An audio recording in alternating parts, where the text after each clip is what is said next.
ন্যায় বিচৰা সংগ্ৰামখনৰ এটা নিৰ্দিষ্ট লক্ষ্য আৰু উদ্দেশ্য আছে। সেই লক্ষ্য আৰু উদ্দেশ্যৰ পৰা বিভ্ৰাট কৰাৰ কথা এটা যে ক'লে, এবাৰ যে ক'লে যে তেওঁ হত্যা কৰিছিলে, মুখ্যমন্ত্ৰীয়ে কৈছে, আমি কোৱা নাই। মুখ্যমন্ত্ৰীও সেইকাৰণে তদন্ত আওতালৈ আহিব লাগে। কেনেকৈ গম পালে, ক'ত গম পালে, কোনে ক'লে, চ'ৰ্চ কি, আহিব লাগে।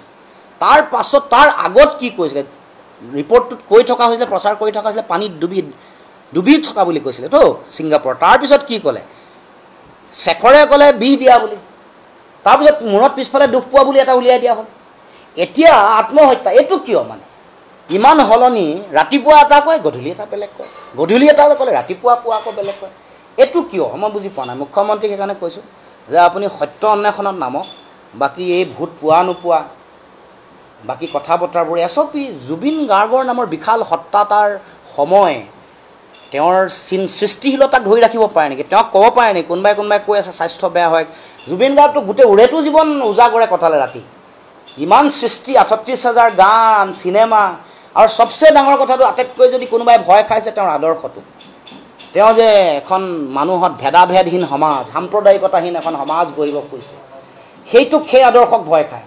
তেওঁ প্ৰকৃতিৰ প্ৰতি দায়িত্ব আৰু দায়বদ্ধতা, গছ নাকাটিব, পশু পক্ষীৰ প্ৰতি মৰম আৰু দয়া, এইবোৰহে তেওঁৰ তাত মহানতা, শক্তি, সেইটোক মানে বেছি ভয় খাইছে। কা বিৰোধী গণ আন্দোলন, কা জাপি দি অসমক অন্যায় কৰা হৈছে, এইবোৰ আদৰ্শ, এই সংগ্ৰামৰ প্ৰতি বহুতে ভয় খাইছে। কাৰণ সেইবোৰ মানুহৰ মাজত জীয়াই থাকিব তেওঁৰ সৃষ্টিশীলতা, জীয়াই থাকিব তেওঁৰ আদৰ্শ, তেওঁৰ জাতীয় চেতনা, তেওঁৰ দৰ্শন, এইবোৰেহে মানুহৰ মাজত সমগ্ৰ পৃথিৱী কিয় হৈছে। আজি CNN, BBC কিয় তেওঁলোকে হেৰি কৰিছে, বাতৰি সম্প্ৰচাৰ কৰিছে, কিয় সমগ্ৰ আমেৰিকাৰ ছিংগাৰ, মিউজিক কম্প'জাৰে তেওঁৰ কথা কিয় কৈছে, গান কিয় গাইছে, গ্ল'বেল লেভেলত তেওঁক ট্ৰিবিউট কৰি, তেওঁক সোঁৱৰি কিয় গান গাইছে, বিভিন্ন গান কিয় গাইছে, কিয় ৰবীশ কুমাৰে কৈছে যে মই এদিনো গম নোপোৱা জুবিনক আজি গম পায়, মানুহক যে সহায় কৰে, পৰোপকাৰ, মানুহৰ দয়ালু দৃষ্টিভংগী, মানৱতাবাদ, এইবোৰৰ শক্তি, হিংসা,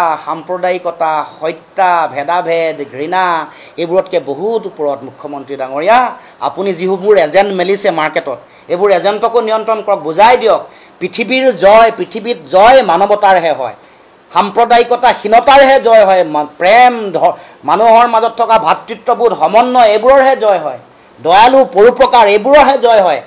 গতিকে সময়ে কাকো ক্ষমা নকৰে।